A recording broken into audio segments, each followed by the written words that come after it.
The government's brackish water shrimp farm improvement project started in 2021 and has been a huge success, and those farmers who have not yet benefited from the program will so do in the coming weeks, following an engagement this past week with Agriculture Minister Zulfikar Mustafa. Speaking with brackish water shrimp farmers at the Albion Sports Complex Wednesday, Minister Mustafa said that since the start of the program, production has rapidly increased from just over 100,000 kilograms to more than 1 million kilograms today. But he stressed that the full potential of the industry has not yet been fully tapped, as many of the small farmers are yet to benefit from the program, a situation that will be remedied in the coming weeks. To this end, he said 2 excavators will be assigned to complete those works that were started, as well as those on the list that are yet to be done. The Agriculture Minister, however, urged the farmers to approach the business of shrimp farming through the application of modern practices and not keep doing things in the old way.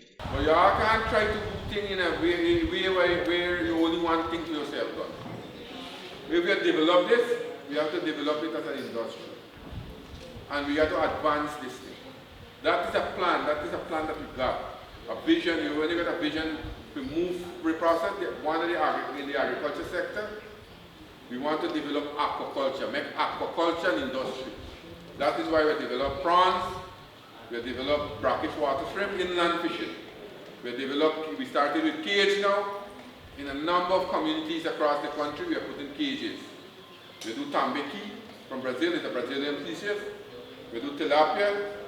We breed our own tambaqui now, our own fingerlings. We breed our own tilapia. We breed our own larvae. What we do for the prawns, the Banami prawns. We breed that. We get a breeding station at Manrupo. We are now building a feed mill. Right? So you all shrimp are feed from the wild. We never feed brackish water shrimp or the black shrimp. They must get their own feed. But then I did an experiment. And when you look at the experiment they did, a couple of weeks, how many weeks? You all use it for? 6 weeks. And the shrimp like a prawns. But just show you the potential it has. And it's very, very in demand in the diaspora. Now the Caribbean countries want to replicate it. I went to Barbados, a place called Brownpan in Barbados. Imagine an island.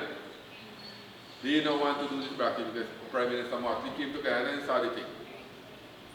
I went there and she went herself and ensured that they want to start a project like this. So this is only one of the things. But you have got to ensure that you have to change the way how you do it. You can't continue to do things like how you doing 10, 15 years ago, do it now. So we have to do it in a more modern way, in a more advanced way. That is why we try first of all to develop the ponds. You know what money we spend by tubes, we pay machine, we get all these things done. You understand? And sometimes when you do this thing and I'll be behind, and when you finish a man pond today, tomorrow you're going to criticize you on the road. You understand? So I'm not saying that you want to praise the government, right? Well, look the shrimp side. This was the shrimp. Whenever I do the experiment with the brackish water shrimp. Right?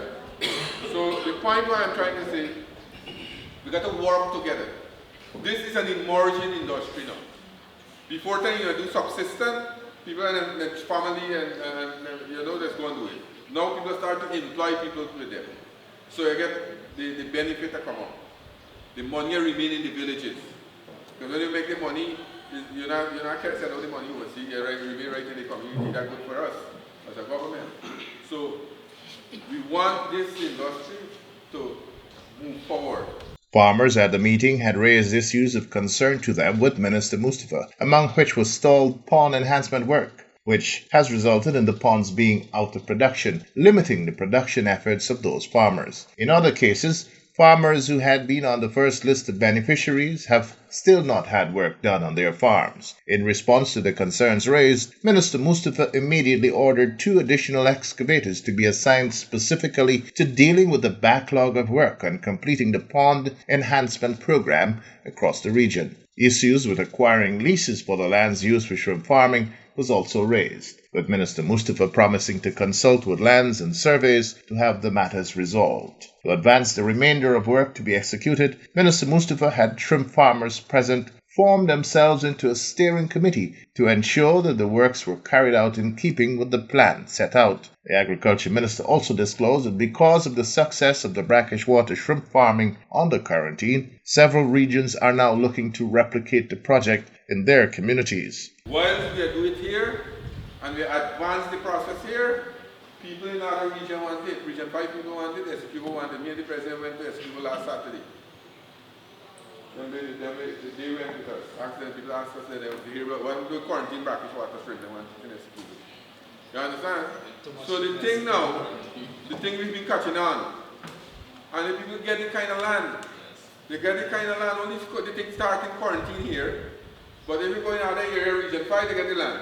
You can get the fresh water, you can, and you can take in the seawater and make it more brackish. You understand? Or you can just take in the seawater and get the larvae. Now, with the feed mill and the process what we have put into being, we are also look at producing this brackish water larvae. You understand? So rather taking in the seawater and getting it from the wild, you know what your crop will be like at the end of it when you're ready for harvest. But if you put in like a couple million larvae in a pond, you know what you get there. You understand? That's the way we get to do it. So we build a feed mill now. So the cost of feed will come down. By next year, by the end of next year, we will produce all the ingredients for our feed. That is why we started the corn and soya project. Right? This year, we will expand it to about 12,000 tons, 12,000 acres, and by the end of this year, you're down to over 25,000 acres. As long as we cultivate 25,000 acres, we will produce all the corn and soya for our feed industry. So that's another area that we started out with. We started with prawns. I am telling you about the new crops. If you travel to Georgetown, at Fort Wellington, you see we put in a whole big hydroponic farm. Right? We got the largest hydroponic farm in the Caribbean and Monaco, 100,000 plantlets at any time, within 6 weeks. We got broccoli, cauliflower, the high value crops. Over 300 shade houses we built. We got young people in it. So the agriculture sector got a lot of things going on, so I only get in one small sector. And let me make it be successful. Right? Let me make this thing be successful, we can support you. The government will continue to support. There's a lot of money we are spending on, but we want you all to develop in this thing. So when I send machine to region 6, and the machine move from one place to another, and then you pond, you get work done, and when the machine got to go to somebody else, you want to repeat, then the process remains the same. We can expand it, and then we can increase production. So they're not a fire. You understand? So comrades, let me tell you, we will continue to support you all. This committee of farming will be an interim body. Welcome to your association. You have function? Yeah. Your function? So I will association work with this committee.